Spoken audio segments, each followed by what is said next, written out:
Maria terangi jalan bersama kita dalam doa dan cinta. Setiap cerita, setiap jiwa bersama Ave Maria. Halo Putra Putri Maria, apa kabar? Kita ketemu lagi di podcast Ave Maria, Lord of Maria. Saat ini saya berada di Rumah Sakit Ibu Anak Melinda dan narasumber kali ini sangat istimewa. Kita akan berbincang-bincang dengan Dr. Lina. Selamat sore. Dr. Lina ini sebagai direktur di rumah sakit ini. Kita ngobrol-ngobrol ya. Dokter, sebelumnya terima kasih sekali untuk waktunya. Dokter udah meluangkan waktu untuk kita ngobrol-ngobrol. Dokter sebagai wanita karir ya dan Katolik juga pasti mungkin dokter ada pengalaman pribadi dengan Bunda Maria. Dokter boleh cerita kira-kira apa pengalaman pribadinya dan bagaimana? Terima kasih Alina, saya diminta dari Arlin untuk menjelaskan apa sih pengalamannya ya. Iya. Padahal mungkin semua orang juga punya pengalaman tentang Bunda Maria sebagai orang Katolik ya. Iya. Tapi pengalaman saya mungkin selama saya bertugas, selama saya sebagai ibu rumah tangga ya, saya betul-betul terkesan dengan Bunda Maria. Karena setiap kali permasalahan pasti ada solusinya ketika kita berpegang kepada Tuhan dan meminta pertolongan dari Bunda Maria. Iya. Dan apapun permasalahan saya selalu sertakan doa rosario dan akhirnya semua bisa terselesaikan.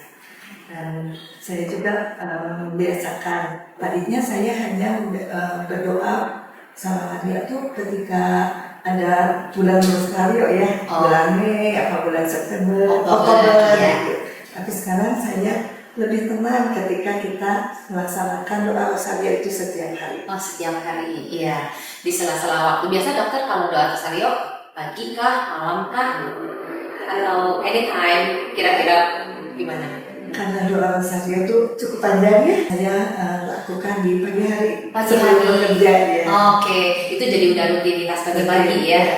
Nah, mungkin dokter ada satu kejadian apa yang mungkin entah ada satu tantangan atau masalah atau apa yang sehingga lalu dokter berdoa rosario terjadi mujizat atau pertolongan, bisa dibagikan, diceritakan? Iya, mungkin pengalaman selama bekerja ya, ketika ada permasalahan di tempat pekerjaan, yang itu juga memerlukan keputusan yang berat ya, itu juga menyangkut banyak orang.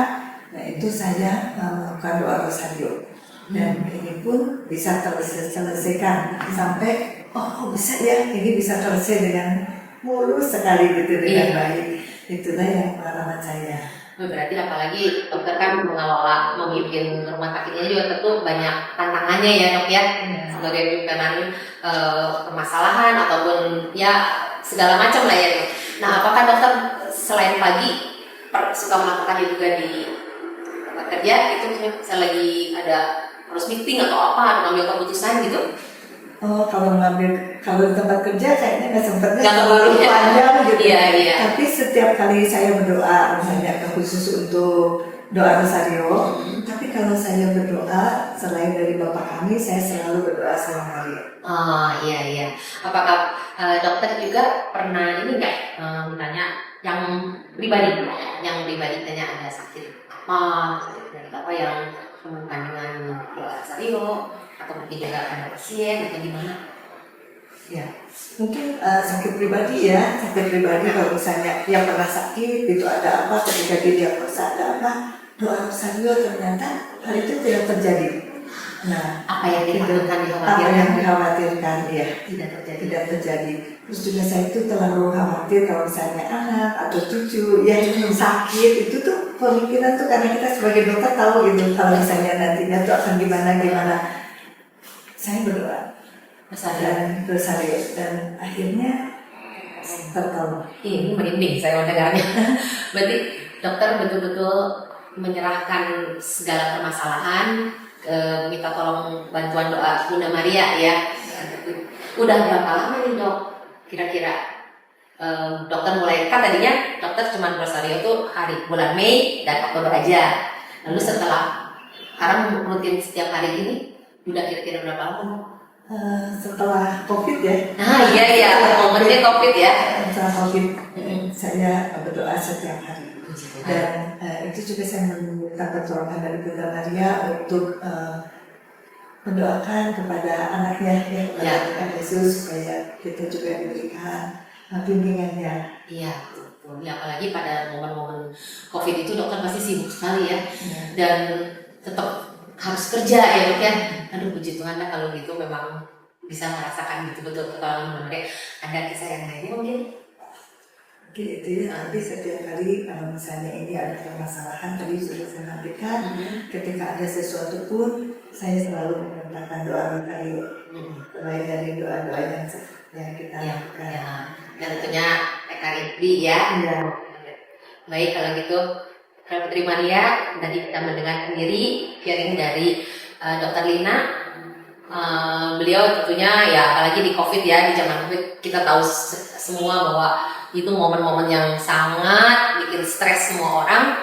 Tapi dengan doa Rosario, Dr. Lina sangat merasakan pertolongan Bunda Maria. Semoga apa yang dibagikan oleh Dr. Lina pada kali ini bisa menginspirasi teman-teman semua dan Putri Maria untuk kita setia berdoa Rosario. Gitu ya dok ya. Baik, terima kasih ya dokter untuk waktunya dan sharingnya. Dan teman-teman sampai ketemu lagi episode berikutnya. Bye. Setiap langkah yang kami tempuh bersama dalam kasih suci.